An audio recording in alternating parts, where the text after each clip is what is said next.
შინაგან საქმეთა სამინისტროს თანამშრომლების მიერ ჩატარებული ასეულობით საგამოძიებო მოქმედების შედეგად მოპოვებული მტკიცებულებებით დადგენილია, ვინ ხელმძღვანელობდა ორგანიზებულ ჯგუფს, რომელმაც ჩაიდინა ლევან ჯანგველაძის შეკვეთით და ანგარებით მკვლელობა.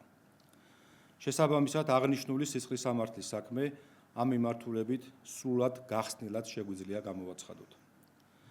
ჩვენ მიერ მოპოვებული მტკიცებულებების საფუძველზე საქართველოს გენერალური პროკურატურის მიერ გამოტანილია დადგენილება ოთარ რომანოვ-ფარცხალაძის მიმართ ბრალდებული სახით პასუხისგებაში მიცემის შესახებ.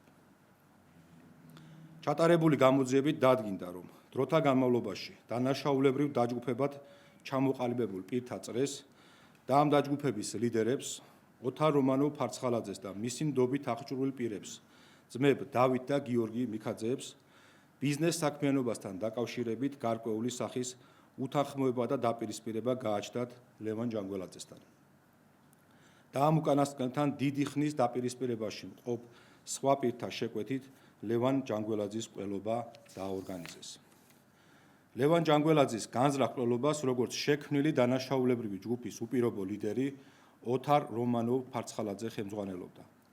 მისი მითითებითა და დავალებით ძმები დავით და გიორგი მიქაძეები თავის მხრივ დაუკავშირდნენ მათ მეგობარს და ნდობით აღჭურვილ გიორგი ჯოხაძეს, რომელსაც მკვლელობის ჩადენის შესახებ გეგმა გაანდეს.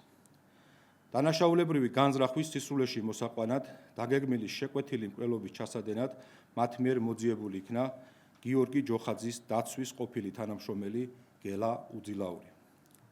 დანაშაულებრივი დაჯგუფების მიერ ასევე იქნა მოპოვებული ინფორმაცია ლევან ჯანგველაძის საქართველოში ჩამოსვლის ზუსტი დროის და გადაადგილების მარშრუტის შესახებ, რის შედეგადაც გელა უძილაურმა 2025 წლის 14 მარტს თბილისში ჭავჭავაძის გამზირზე შეკვეთით და ანგარებით მოკლა ლევან ჯანგველაძე, ხოლო მის თანხლებ პირს იმავე ცეცხლსასროლი იარაღიდან სხეულის დაზიანება მიაყენა. მოცემულ საქმეზე ჩატარებულია მთელი რიგი საგამოძიებო და საპროცესო მოქმედებები, ათეულობით ექსპერტიზა, გამოკითხულია ათეულობით მოწმე, ამოღებულია არაერთი ნივთიერი მტკიცებულება და მსგავსი საქმეების გამოძიების სპეციფიკის გათვალისწინებით შესაბამისი მტკიცებულებითი სტანდარტით მოპოვებულია როგორც დანაშაულებრივი დაჯგუფების ხელმძღვანელის, ასევე დანაშაულებრივი ჯგუფის წევრების მიერ ლევან ჯანგველაძის მკვლელობის ჩადენის მამხილებელი უტყუარი მტკიცებულებები.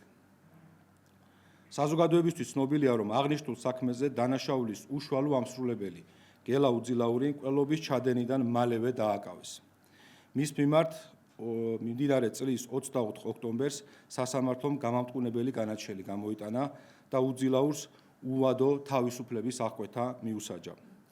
საქმეზე ასევე დაკავებულები არიან გიორგი მიქაძე, მამუკა ბაღდავაძე, გიორგი კაჭკაჭიშვილი, ხოლო დავით მიქაძის და გიორგი ჯოხაძის მიმართ გამოცხადებულია ძებნა.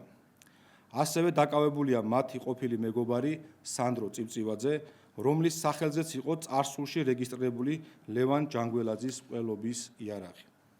მითითებული ბრალდებულების მიმართ თბილისის საქალაქო სასამართლოში მიმდინარეობს საქმის არსებითი განხილვა. რაც შეეხება დანაშაულებრივი ჯგუფის ხელმძღვანელს ოთარ რომანოვ-ფარცხალაძეს, მას პროკურორის მიერ გამოტანილი შესაბამისი დადგენილების მიხედვით ბრალიერდება მასში, რომ ჩაიდინა ლევან ჯანგველაძის შეკვეთით და ანგარებით განზრახ მკვლელობის ორგანიზება, დანაშაული გათვალისწინებული საქართველოს სისხლის სამართლის კოდექსის 25-119 მუხლის ნქვეპუნქტით, რომელიც სასჯელით ზომად და სახით ითვალისწინებს 16-დან 20 წლამდიან უვადო თავისუფლების აღკვეთას. ბრალდების მხარეს სასამართლოს ოთარ რომანოვ-ფარცხალაძის მიმართ აღკვეთი ღონისძიების სახით პატიმრობის შეფარდების შუამდგომლობით კანონით დადგენილ ვადაში მიმართავს და მის მიმართ გამოცხადდება საერთაშორისო ძებნა.